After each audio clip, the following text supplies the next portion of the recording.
In this video, I wanted to show you guys 5 high quality gadgets that I personally use.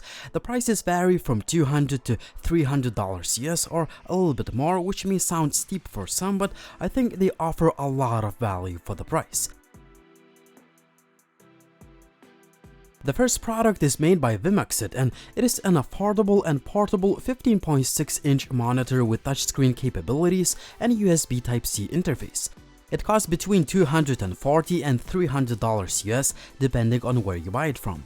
I will leave a link to this as well as any other products mentioned in this video down below.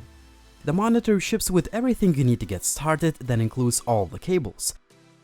According to manufacturer, you should connect this to the power source, but I found that the monitor works absolutely fine with my MacBook Pro with just one USB Type-C cable.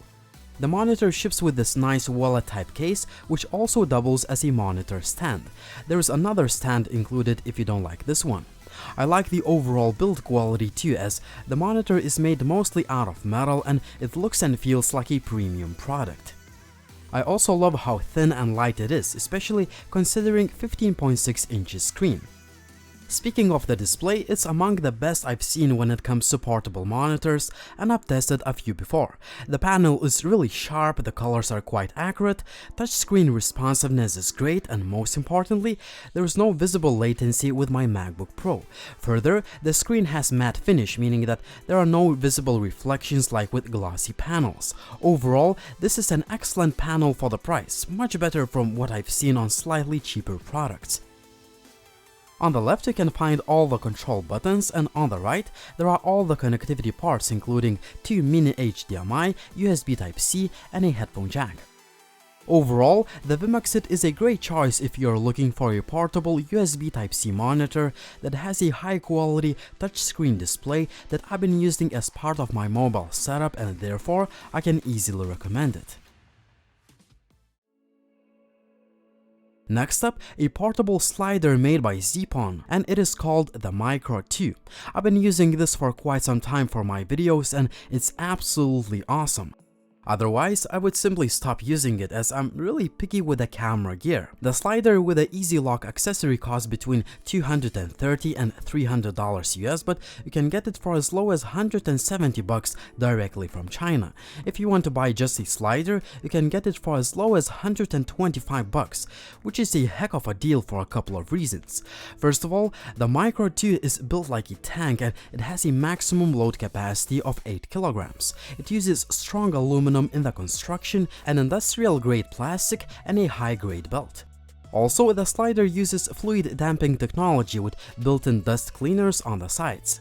Further, the camera moves with the slide rails at the same time, meaning that you get double the travel distance in comparison to conventional sliders. There are also locking buttons that I found to be really convenient. An Easy Lock is a well thought out accessory, and it has sturdy legs and it allows you to easily switch between the tripod and the table. Most importantly, the Micro 2 is one of the smoothest sliders I've ever used.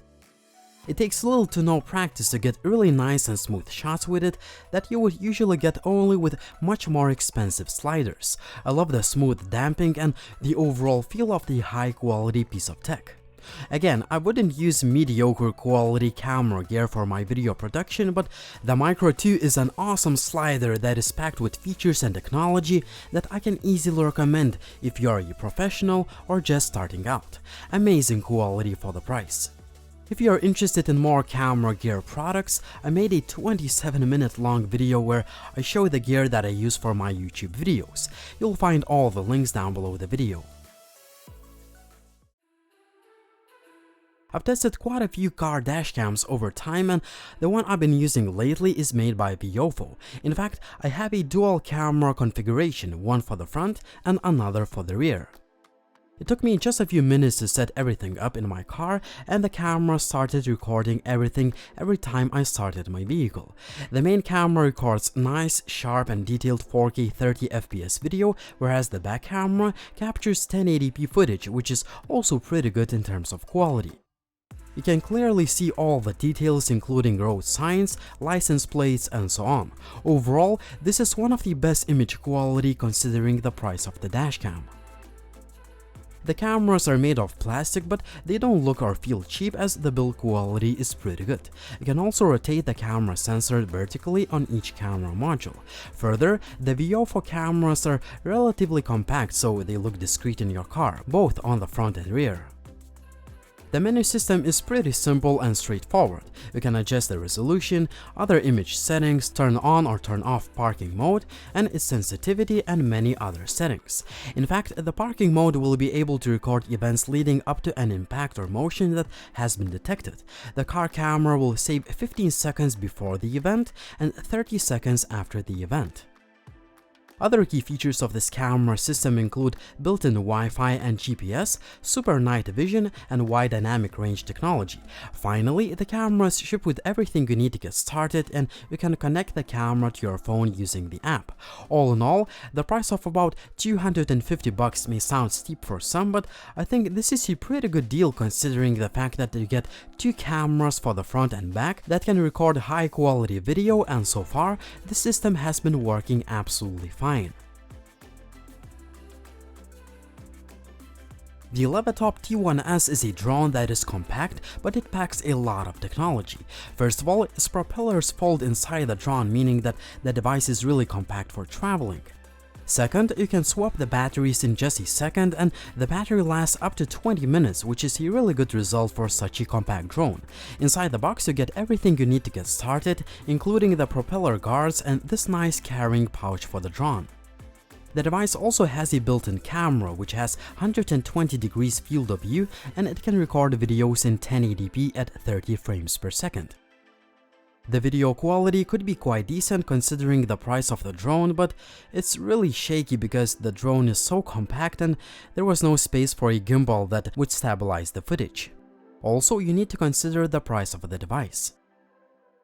The Leviatop drone is compatible with both Android and iOS, and it works perfectly with my Samsung Galaxy S10 Plus and the Huawei Mate 30 Pro. Further, the drone has 100 meters range and the maximum speed of 33 miles per hour. I found it to be really easy to fly the drone using the Leviatop's app, and you can choose from different speed modes with a click of a button. The application also has people tracking, which may not be the best, but hey, this is a budget drone after all. All in all, the Leviatop T1S is a really cool and compact drone that is packed with features and technology. The footage could be less shaky, but considering the price of about $200, this is a pretty cool drone for the price. If you follow my channel, you probably know that I made a video about the best power banks of 2019. However, at the time of that review, I didn't have the MaxOak portable power station, which I simply call the mother of all power banks. It's got a capacity of 400 watt-hours, and it can charge multiple devices and appliances at the same time. This portable power generator is designed for small appliances below 300 watts. It has two power outlets, LCD display that shows the battery capacity, and other essential information. You can also manually control DC and AC ports. On the side, you can find 6 USB Type-A ports with fast charging support, USB Type-C port with PD support, DC 12 volts 5 amps and DC 12 volts 10 amps port. One of the key selling points of the MaxOak power station, it can be recharged using a solar panel, but it is sold separately. That means that you could use this mega battery for days for camping or anywhere else where there is no electricity. On the left there is DC in port and car jump starter port, meaning that you can use this power station to jump start your car even with a completely dead battery. The overall build quality is excellent as the device is built like a tank. It uses sturdy aluminum and plastic on the exterior, and the power station doesn't seem to break anytime soon. Keep in mind, however, this is not a lightweight power bank as it weighs 12 pounds or 5.5 kilograms. Lastly, this device uses high-grade Samsung cells that have a recharge cycle of over 800 times, meaning that this power station will last you a long time. All in all, the MaxOak power station may not be the cheapest gadget out there as it costs about $370, but I think it's well worth the price considering a massive battery capacity and overall feature set. So these are awesome gadgets and devices that I wanted to show you guys today. As I've mentioned at the beginning of this video, I use all of them myself and therefore I can easily recommend them as high quality products for the price. Tell me which is your favorite in the comment section down below and subscribe to the channel if you haven't already. Also like the video if you liked it, please follow me on social media, and as always, it was Linus, thank you for watching and see you soon.